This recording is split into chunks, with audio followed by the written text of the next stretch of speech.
A jungler stuck in silver for 9 seasons came to me looking for a way to finally break free from low elo. I said no stress, getting gold is what we do, and he said no, I want platinum, and I want to do it in 30 days because that's all I have left to play. I don't have much time, I got till the 21st. I said, hey, that's a lot of habits to break and rebuild, but naturally I agreed without hesitation. So most would say a month is not enough time to actually get this done, but with ambition comes focus, and so I'm gonna break down exactly what I taught him so that you can use it, and we'll see if he actually reached his goal or not. The challenge will be conducted with Shyvana, and then we would also use Graves, as this wasn't about escaping silver on a streak, but mastering the game quickly. Obviously, if you have a streak, typically you'll go back down a little bit, but doing these things at the same time definitely was challenging. Aside from hitting gold for 1 day in Season 9 using an ADC, he has truly been low elo for 9 seasons as a jungler, using Shyvana, Graves, Kha'Zix, and Evelynn, and this includes reaching only silver in Split 1 of Season 13. That's right, I'm going to show you 5 game-changing strategies that fueled an astonishing transformation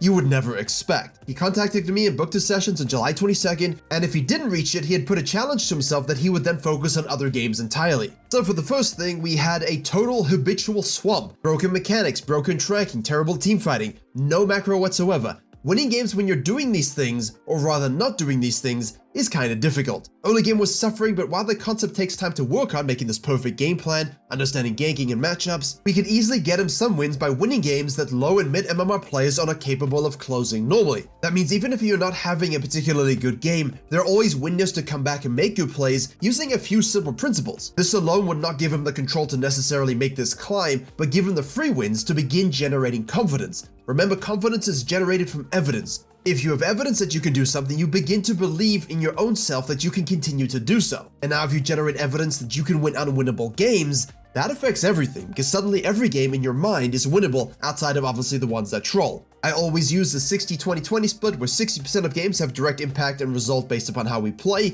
20% of games are written off entirely from a troll or just AFKs, and that is what it is, and then the other 20% are where you play like a god, but you make one mistake and you lose, or you play like a raw potato mashed together with ants, and you make one crazy play and you win. And when it comes to this particular tip, the way we kind of structured it was, listen, if you're 0-3-0 and you're having a rough time, and you're looking at the mid game and the map looks kind of dire, what we want to focus on is those side waves and making sure your camps are protected. That's it. That's all he did. He would hold and push accordingly, he would sequence up and down, and he would only rotate towards his team if he believed he could actually make an impact. Even without proper macro, what he noticed was happening was, just by creating that pressure and getting himself guaranteed econ, even though he wasn't always present in those fights, he was getting stronger. The team was dying, they were going back and forth, he had people rotating to him, I just made sure that he was always sagging off, and he started to develop this understanding of how to keep his feet moving, how to continuously get golden experience. So the climb to gold began with a few wins. The second thing we now wanted to focus on was, if you are having a rough early game, but you understand the concept of jungle denial in the economy sense,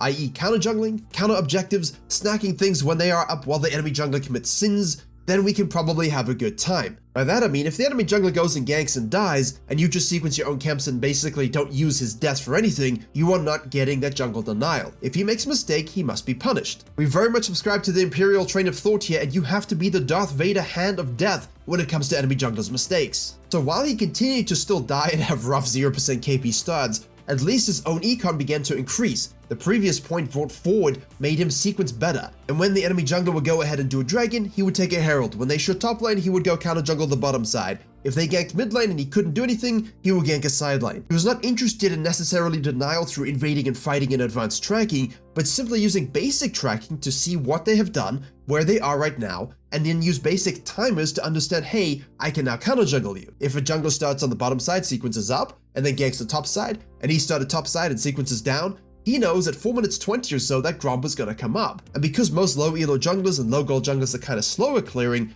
that means he had time to gank a side lane and the bottom lane, maybe he could take the Scuttle Crab, he could ward deep and then take the Grump and get out, and still reset to do his next sequence with enough time. This would be simple economical denial. And if the enemy jungler would say, I don't know, gank in the bottom side and he's sequencing down on the top side, he would say, hey, I know it's time to go and take some Raptors, and so he would. And then by putting himself in good positions through this counter jungling, by putting himself in good positions when the enemy jungler was dead, he was able to have good things happen. And in his words, he wasn't even sure why. Yeah, 1 or 2 games, I just stumbled into a counter gank because I was just around here, but not like I knew they were ganking, So I was around and I could counter gank that only because I was around, not because I knew they were there, Yeah, exactly right, yeah. So maybe that's also a perk of how I path. So I'm here when I need to be here, but still, I want to know, to understand how I understand the signs. Simply by controlling his mid-game econ and late-game econ by absorbing pressure that isn't actually used by low elo players, simply by denying the enemy jungler basic resources while he gained them even though he didn't get any kills and good ganks, this allowed him to reach gold. That reliable income was overpowering. Now we had to get platinum. And if you can believe it, that only took us a few days. Doing a few sets of 5, doing some VOD review and understanding, hey, look at this thing working, I'm gonna repeat the process. That's why I just made the video on the 80-20% rule. Don't overcomplicate things. 80% of your results come from 20% of your actions. So throw away the other 80% that's just noise right now and focus on the 20% that's working. And it is. The next step for us was to elevate the tracking to avoid those deaths that we had while maintaining our econ. Because remember, when we're dead, we get very little econ, so we had to offset his deaths with extremely risky plays, which did work. But now that we're going for the platinum run, other junglers would be able to be aware of this and maybe even counterplay it. As such, instead of just worrying about that 4 minute 20 respawn of Grump, we would take it to the next level. 4 minutes 35 to 4 minutes 45 wolves, 5 minutes to 5 minutes 10 raptors. We knew when these camps would come up again, and we would pace ourselves accordingly. Whenever a jungler showed, we would press tab and assess what clear he did. Hey, he shows top lane with 16 TS in both buffs.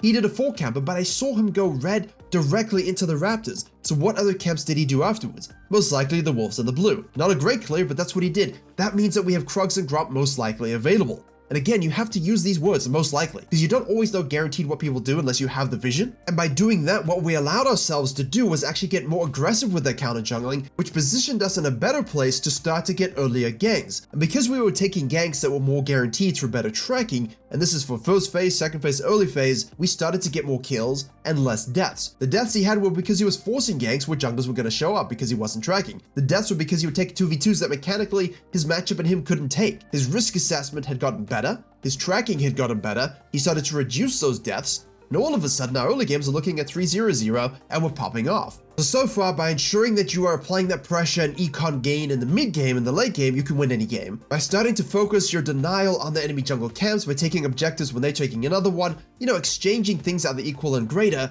you always end up counteracting your deaths and making sure that their mistakes are punished because your feet are always moving. You then follow this with some more advanced tracking, and all of a sudden your early game plan, hey, I want to gank this lane after full clearing, becomes more successful because you can really understand what's available from the enemy jungler just by pressing tab and thinking where they're going to go next. This means the fourth point for us was we need to try and make the right plays. From this, we have really fully swapped over to the Graves. We were doing mostly Shyvana for the rest of the stuff because we couldn't really gank that well. We didn't have the best skirmish ability, so we basically said, let's pick a champion that will allow us to do those things in the mid and the late game, to do these things in the early game without the threat or the pressure of having to force gank. This worked wonders, but now as we are really trying to make a good push, we swapped all the way over to Graves. And the point of this was to stabilize our player and focus on enhancing his mechanics as per his request. The learning curve of Graves resulted in some pretty awful games due to the Shyvana allowing a specific playstyle suited to what I've mentioned so far. He also wasn't really punished for his playstyle and his champion. The more you climb, the more difficult it will become to execute the Shyvana, and we would need something that can allow us to be more proactive early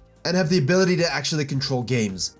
And this is all about making the right play whatever the game requires, to maximize not only the 60% of games we should control, but also focus on making those right plays in the games we're 1v9ing so we don't throw, or the games we're playing badly where we just need to make one pick to make sure we can hit Nexus. Graves is a different beast that rewards jungle knowledge, game knowledge, and champion knowledge, but being able to recognize the right play whether you're ahead or behind can ultimately win you most games, which other gold and platinum junglers are not doing, so when they mess up, you're there to pick up the pieces and stack more wins. You're witnessing some footage of exactly that. Kane was having his way with him the whole game. The Graves did not really pop off and it was struggling to close out. Ended up being a deficit. Blue Kane is really strong even after the nerfs with the atomization, and when he's this far ahead, there's not much you can do. But the Blue Kane, as all gold and low platinum junglers will do when they play assassins, they misposition, they go too deep, they try and assassinate something they no longer can do, and the whole blue team decided, let's coalesce and kill him. Graves hits a nice ult, that gives him a free Baron. The enemy team was offset from those death timers, and now they never had a 5v5 setup again, and they just push to end. This concept is so damn huge it applies to early games, mid games, and late games. Understanding the right play to be made, and it's good to verbalize it because you have to be opportunistic. A Lee Sin ganking bottom lane for literally the 3rd time in a row,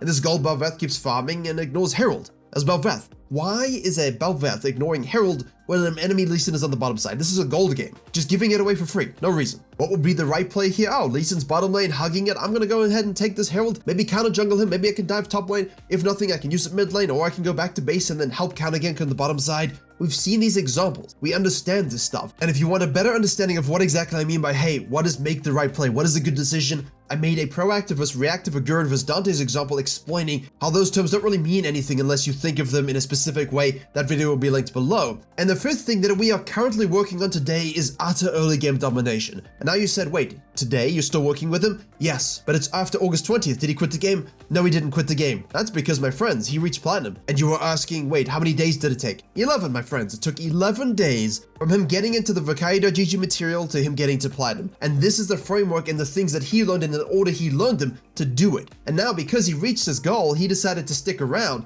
and we are working on ultimate early game domination, using a simple game plan framework to either full clear or to red side quadrant into action, and only basically doing these two things. Using Graves to focus on these clears, using his mechanics, and learning his matchups for when he can fight, when he can obviously farm, when he needs to avoid these things, when to do what against other junglers. It's basically the fully fledged development of someone who's going to go from platinum to diamond, and we are laying that foundation right now. We met on July 22nd. By the time we actually reached our first coaching session on August 2nd, he reached platinum that very same day. He wanted to get it by August 20th, and he successfully did so. I will leave a link below to videos relevant to each of these points, and of course, if you're interested in having this journey yourself, go ahead and click the Virkayu.gg link in the description below to see his framework and how he did it. And remember, everyone's journey is different. Everyone will take a different jungle principle, whatever content they're consuming that resonates with them, that they then use to actually climb. They focus on doing this on repeat, learning it, mastering it, and then they adopt other principles as they keep climbing. Everyone's journey is different. Everyone needs different principles for their style, for their champions, and for what they're looking for. But if someone has been stuck in low elo for 9 years, except for one day using a Caitlyn ADC in Season 9, and they can do it in 11 days from silver to platinum using jungle principles, so can you. If you want to understand more about some of the stuff I mentioned in this video, the video in the box on the top right will give you a full game example and application of jungle domination.